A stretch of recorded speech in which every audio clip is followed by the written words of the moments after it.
The Last Voyage of the Demeter. Ini film yang rilis di tahun 2023 berdasarkan dari catatan novel Bram Stoker Dracula. Di mana di sini tuh mengambil setting di tahun 1897 ya. Berfokus pada sebuah kapal laut yang tidak sadar bahwa salah satu muatannya menyimpan Dracula. Kurang lebih seperti itu dari sisi plotnya. Dan pertama, gue tuh suka banget dengan Dracula-nya Coppola. Udah lama juga sih gue nggak nonton ulang film itu. Endingnya juga gue lupa ya mengenai apa yang terjadi pada akhirnya. Tapi yang gue inget banget atau yang cukup memorable buat gue itu dari sisi posternya gitu. Buat gue itu keren banget. Dan salah satu film yang kayaknya wajib ditonton sih. Minimal sekali seumur hidup ya. Sedangkan cerita yang ada di kapal ini tuh merupakan sebagian kecil dari kisah tersebut.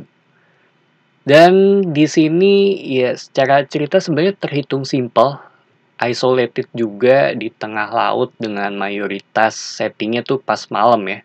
Penglihatannya juga terbatas di sini karena jarak pandang manusia kan ya hanya sebatas cahaya gitu. Itu yang menurut gue membuat film ini jadi menarik sih. Dimana di sini tuh dibuka dengan sebuah flashback mengenai hancurnya kapal Demeter yang sampai ke daratan gitu. Dan kita mengetahui apa yang sebenarnya terjadi di sana gitu melalui catatan yang ditulis oleh kapten kapal. Baru ada flashback lagi ke awal keberangkatan mereka ya, dimana kita melihat bahwa mereka tuh sempat mencari tenaga tambahan untuk pelayarannya kali ini gitu, dan masuklah ke karakter yang bernama Clemens. Dia terpilih sebagai kru tambahan ya. Dari sana pelayaran dimulai dengan peti Dracula di dalamnya. Kurang lebih seperti itu sih dari sisi ceritanya.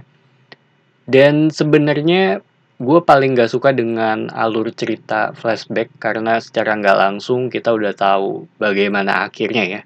Ya mungkin ada sedikit tweak ini dan itunya, cuma balik lagi kalau tereksekusi dengan baik harusnya akan menjadi film yang oke gitu. Termaksud di film ini dimana menurut gue ini sangat fun ya, plotnya juga terus berjalan dengan to the point juga. Lu tahu apa masalahnya serta bagaimana orang-orang ini tuh perlahan mulai tersadar kalau mereka nggak sendirian gitu.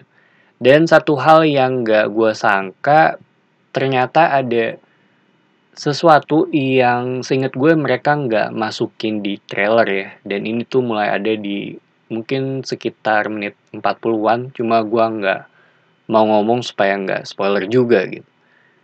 Di sini juga sisi isolasinya juga menurut gue dapet banget sih. Agak ngingetin gue dengan film Splinter, The Thing, Alien, yang menurut gue emang seru gitu karena mereka tuh bisa dibilang keadaannya terpojok ya di sini.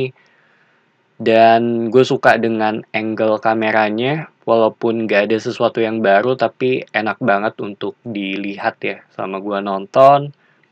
Jump scare-nya juga agak ketebak ya, bisa dibilang tipikal standar film horor gitu, nggak ada sesuatu yang baru di sini kalau menurut gue. So, buat gue ini terhitung film yang fun, secara cerita juga simple dan gue sih enak ya ngikutin film ini.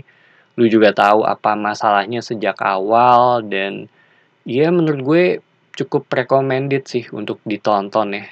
Jadi itu aja opini gue mengenai film ini. Thank you for watching. It's me Patrick signing off.